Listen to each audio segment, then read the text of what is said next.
দেখছেন একটা জাহাজ যাচ্ছে। এই জাহাজটা হচ্ছে বাংলার অগ্রগতি, বাংলাদেশ শিপিং কর্পোরেশনের জাহাজ। আর এই পাশে হচ্ছে এটা আমাদের জাহাজ। এখন এই যে বাংলাদেশের পতাকাবাহী একটা জাহাজ ভিনদেশি জলসীমায়, এটা দেখার পর নিজের ভেতরের অনুভূতিটাই অন্যরকমভাবে কাজ করে। এটা আসলে বলে বোঝানোর মতো না যে বাংলাদেশের পতাকাবাহী জাহাজ ভিনদেশি জলসীমায় পানি ঘিরে এগিয়ে চলছে।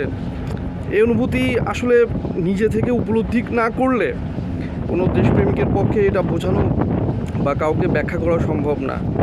বাংলার অগ্রগতি এখন যাচ্ছে সেন্ট পিটার্সবার্গে। এটা একটা হচ্ছে অয়েল প্রোডাক্ট ট্যাঙ্কার, সম্ভবত এআইএসে যতটুকু দেখলাম সেখান থেকে লোড করে হয়তো বা ইউরোপেরই অন্য কোনো দেশে হয়তো বা ডিসচার্জ করবে। একটা সময় বিএসসির জাহাজে, মানে বিএসসির যে জাহাজগুলো ছিল, বিএসসির বহরে অনেক জাহাজ ছিল। এরপরে পর্যায়ক্রমে বিএসসি তার জাহাজ বহরের সংখ্যা কমতে কমতে এখন প্রায় শূন্যের কোঠায় নেমে এসেছিল, এখন আবার বাড়ছে। এটা আশাব্যঞ্জক জাতির জন্য বা আমাদের দেশের অর্থনীতির জন্য। এটা খুবই আশাজনক যে আমাদের বহরে দেশি পতাকাবাহী জাহাজের সংখ্যা বাড়ছে।